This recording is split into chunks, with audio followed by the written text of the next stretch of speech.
It's Stop Bets checking back in for our first look video for Week 11. You tuned into any of the videos for Week 10, you more than likely profited with the lock button running backs going off for us. Basically in this video, I'll be going over all the positions on Draftkings main slate and looking at how the salaries have varied and who has some pretty good matchups that we should target. And then Friday we'll come back with our top plays and stacks video, and then Sunday live stream on Twitch on the Dot Show. We'll give away props, DFS, lineups, and then we will also give my free bets.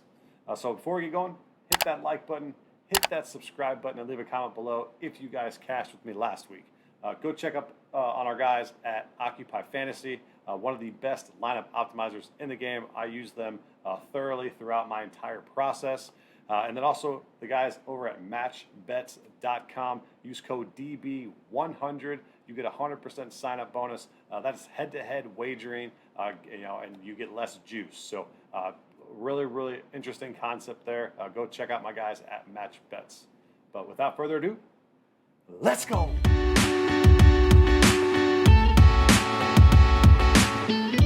Before we dive into the first look segment, we'll take a look at my top lineup here. Also, join the free Discord in the link below. Got close to about 200 people in there. We literally just talk sports all day long, give advice over some certain prop plays, NBA, college basketball, college football, NFL, any sport you name it, we are talking about it. So join the free Discord below. So with the top lineup that I had, ended up scoring 171, about 172 points. I had Dak, Lamb, Cooper with the run back in Kyle Pitts. Started off the game very, very well. Pitts did, and then Matt Ryan just laid a fat egg. Absolutely don't know what happened there. Couldn't get first downs. Couldn't move the ball whatsoever. I know Cordell Patterson going down did not help them. But we had our two lock button running backs, Johnson and Ingram. Did absolutely amazing. Johnson was 40% owned, and I had 100%, obviously, with the lock button. A lot of leverage on the field there. You had a lot of leverage on Ingram as well. And then we had Diggs in our lineup here with Jacoby Myers as well. So I feel pretty confident about this lineup construction. I liked it a lot. It ended up cashing nicely for us. Titans defense did let up some points at the end. And then Cooper had an okay game. You would love to see a touchdown there when you got two passing touchdowns and a rushing touchdown from Dak. Kind of stole one there. But overall, love this lineup construction this week and last week, and look for what we can do this week.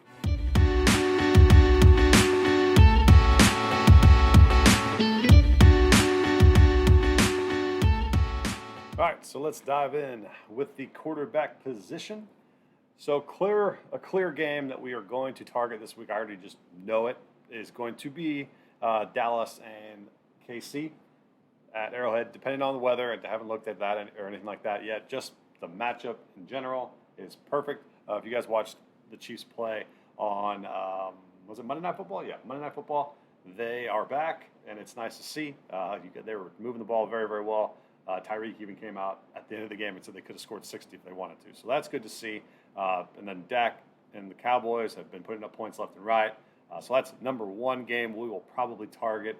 Another one, I know it's a divisional game. I don't like to go too divisional with it. Is going to be Rodgers and Cousins probably with the matchups there. And then potentially Colts and Buffalo. Josh Allen's been absolutely balling these last 3 out of the 4 weeks. He's been absolutely killing it. So always, it seems to be the ones that are cashing in the millie are Allen and Brady stacks. For whatever reason, the 2-0 stacks, 3-0 stacks, 3-1 stacks are cashing in the millie. So always want to have maybe some exposure to Allen. We don't have Brady on this slate necessarily, so we can go Allen here. You can always go Lamar. It's a tough matchup in Chicago. I try not to go divisional matchups with the game stacks because notoriously they're usually a little bit more low scoring, especially if they're the second game. So just be wary of that. I'm going to see if there's any. Jimmy G, I think they're just going to run the ball a lot more, even though Mitchell has a fractured finger or whatnot, but I think he should be fine. For the game, Heineke looked good against Tampa Bay, so you could see what that game's like. You're going to get Cam Newton at 5,100. You know, he's going to be the starting quarterback there. Didn't know how he was going to be used last week. 11 points. You know, he was used sporadically just because it was his first game back, and it was a blowout as well. So we'll see how that goes. I probably won't have too much exposure there. He's not going to throw a lot. It's going to be a conservative play call in my opinion. Simeon, no. Lance, Lance is not in the starter. Taysom, I don't think he's going to be the starter there. So, yeah, I mean, Tyrod against Tennessee, probably not. But, the main ones that it'll be mostly up here. Majority Mahomes, Dak, a lot of Rodgers, a lot of Allen, and then those run backs as well. Running back position, it all depends on Chubb if he gets cleared. If Chubb is not cleared, I might end up lock buttoning D'Ernest again against the Detroit Lions. Probably one of the best matchups to go against at 5,600. I know he's priced up about $1,000 from last week, so it's not a 100% lock button. I think you're going to get 50% exposure, if not more, if Chubb is out. We'll see. I don't think Chubb is going to be out, so that's where I'm going to probably lean more Chubb in this scenario. We got to look at the health of Kamara. If Kamara's out, let's see where Ingram is at. Ingram's right below it at 5,400, so they've priced him up accordingly. You got to do that. Let's see. Another good matchup here is Gaskin. I don't know if I'm going to trust him this week as well, just because I know he's got the great matchup against the Jets, but he ran, I think, 20 times for 34 yards, if I remember. No, 14 attempts for 31 yards. So a little bit better, but it was horrific. You know, he's averaging 1.7. Oh, so 20 and 34 was the week 9, and then 14 by 31 was week 10. So 1.7 and 2.2. It's tough to roster somebody like that, even though they're in a prime matchup against the Jets. It was nice to see McCaffrey back. He was at 8,400. Great play last week. A lot of leverage play. If you didn't have those lock button running backs, you could have played McCaffrey at 8,400. That'll be the lowest he will be the rest of the season. 8,900 is still a bargain in my opinion. You're usually getting CMC at like 9,000 plus. So you're getting a little bit of a discount. I know his hamstring flared up. You know, he's been priced up to 9,900 this year. So a little bit of a discount here. And I will check back on Friday and I'll let you guys know if I'm on CMC. I don't know if I end up will be, because you have Taylor below here, Cook for game stacking purposes. Then you're going to have Elliott in there, and you have Joe Mixon as well. Big news here is Aaron Jones being doubtful. He's going to miss 1 to 2 weeks with an MCL injury. However, they have priced up Dylan appropriately. It wasn't mispriced because it happened on Sunday, so they had enough time to warrant his upgrade in price.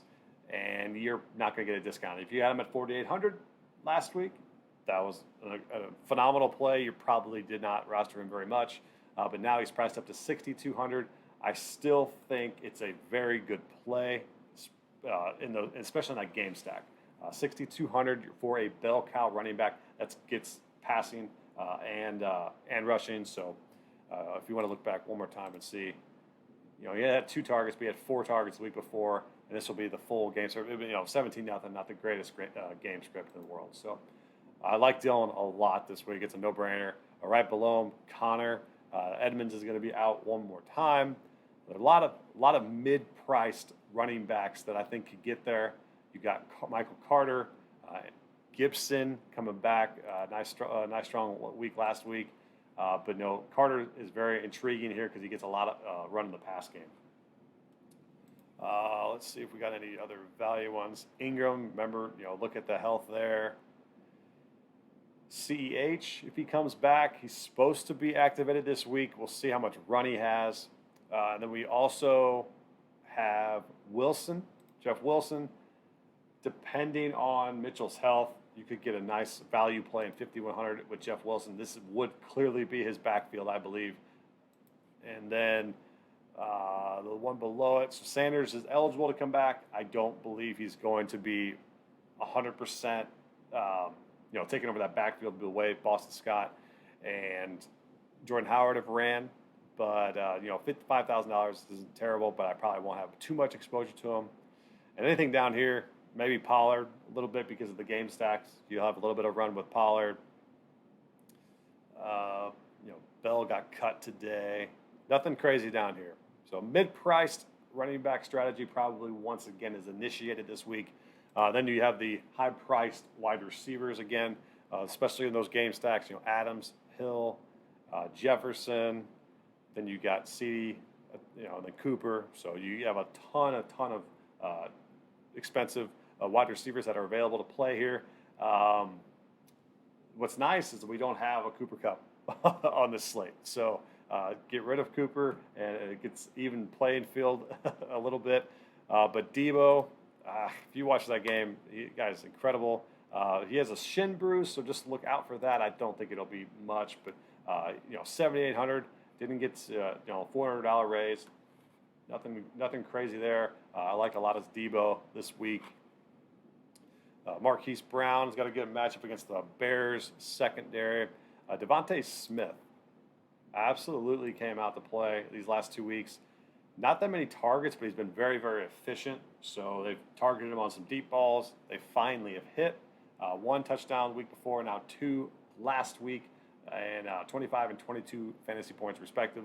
So I don't know if he's going to get that this week against the Saints defense, but however, he should be on everybody's radar this week.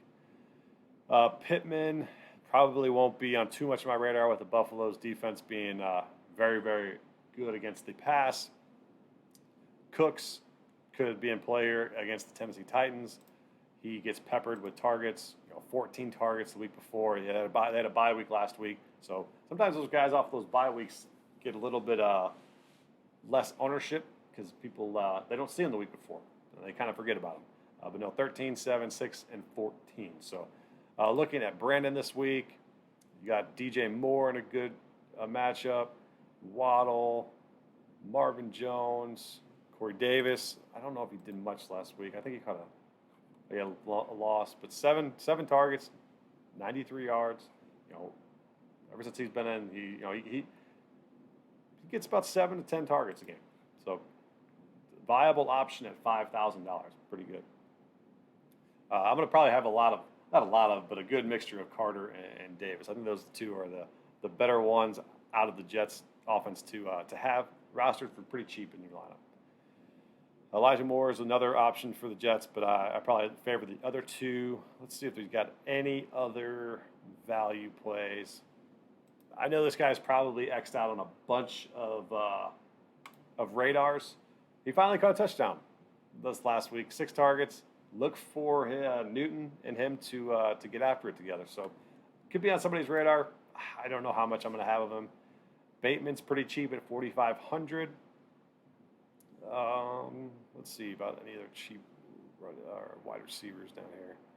Scantling is going to be a good one to have in game stacks. Didn't do too much last week, but he has the ability to have some big plays. Gets back to being fully healthy another week, and I think in game stacking he's going to be considered to be a very, very good, nice, cheap piece to roster other people. So on to tight ends.